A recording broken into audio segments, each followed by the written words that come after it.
Теміртау халқының коммуналдық қызметтерге берешегі қазіргі таңда 791 миллион теңгені құраған. Оның 14,8 миллионы Акватрейдинг жауапкершілігі шектеулі серіктестігіне тиесілі. 2018 жылдың 1 қаңтарындағы жағдай бойынша қарыз 558 миллион теңгені құраған болатын. Уақыт өткен сайын халықтың берешегі күн санап өсіп келеді. 11 ай ішінде халықтың қарызы 223 миллион теңгеге өскен. Оқжетпесті жауапкершілігі шектеулі серіктестігі болса, берешегі бар жандардан ақшаны сот көмегіне жүгіну арқылы қайтарып алуда. Бүгінде коммуналдық мекеме тарапынан 5 мыңнан астам шағым сотқа берілген.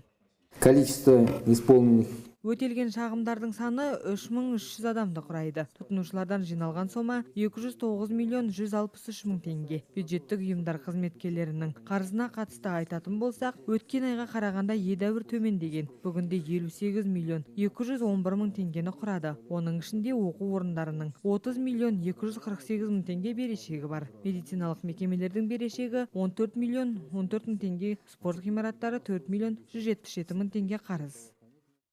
Берешегі барлардың тізімінде бюджеттік ұйымдардың қызметкерлерінің де бар екені анықталды. Құқық қорғау органдарының қызметкерлерінің ішінде полиция қызметкерлері 2 миллион 300 мың теңге қаражат қарыз болып шықты. Айта кетейік, бүгінде олардың коммуналдық мекемелерге берешегі жобамен 4 миллионға жуықтайды.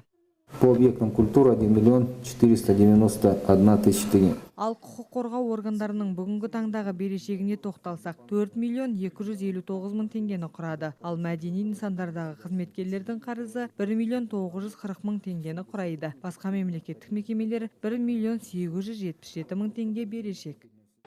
Шаһар әкімі Ғалым Әшімов қала тұрғындарынан өз берешектерін істі сотқа жеткізбей төлеулерін сұрайды.